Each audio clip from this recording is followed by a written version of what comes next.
Hello everyone, how's it going? Today we're going to be colouring the Cat in the Hat from Fantomorphia by Kerby Rosanes.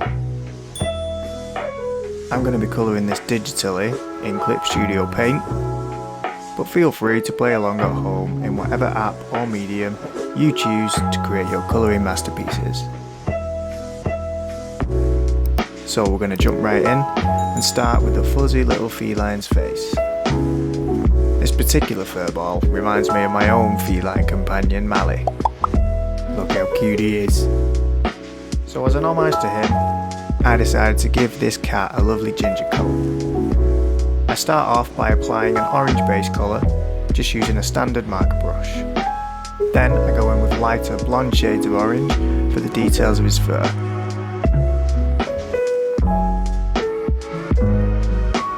For the details, I've switched to a crayon brush, as this gives more texture and makes life drastically easier, as I don't have to draw each individual line of fur.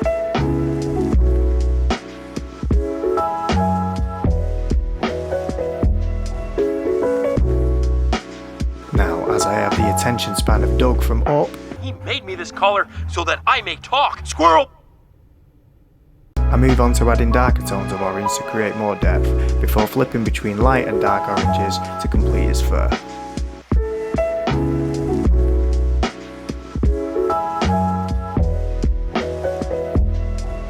Next onto the hat, which was fairly simple.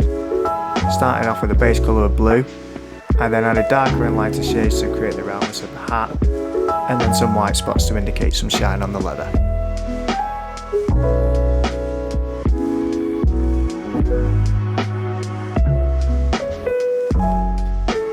Next up is the silver metal pipes.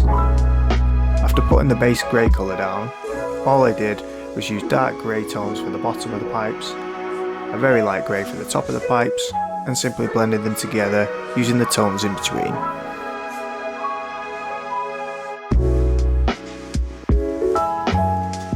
Onto the panel on the hat now, and I had no idea what this was meant to be, so I just decided to make it wood. Putting down the base brown colour, I used a very small brush to add thin lines of varying browns and whites to create the wood grain texture. I also gave it a shine in the middle which married up with the shine on the hat.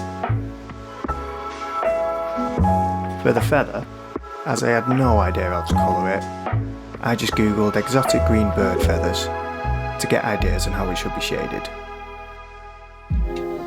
The reason I went for green is because I wanted this furry feline to have bold green marble eyes, so adding other spots of green around will help balance out the picture.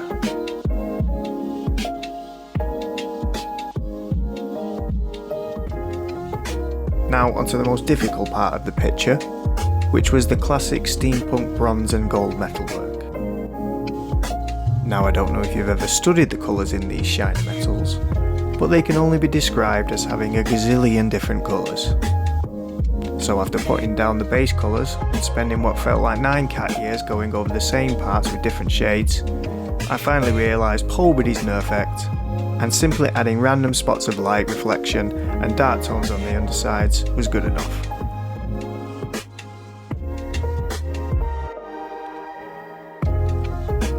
Next, the smaller details now. So using some creams and dirty browns for the pocket watch and skull, that gives them a somewhat realistic look. Also adding some more hints of that green to help balance it out.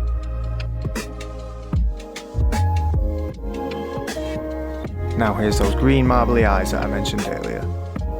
As they're a large contrast to the fur surrounding it, they become the main focal point of the picture, and our whiskered friend stands out as the star of the show. Finally, I give him an antique paper as the background.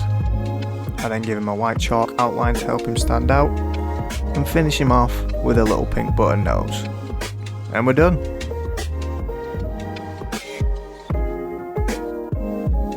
Now, I think this distinguished gentleman deserves an official name.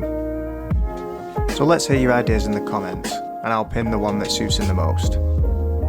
I'll get the yarn ball rolling on it, and suggest Charles Lickens. Let us know what you think. Thanks for watching today, hope you enjoyed the video. If you did, why not make my day by clicking that like button?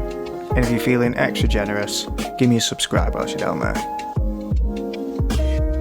Alright guys, I'll catch you in the next one. Be nice, live life. Peace.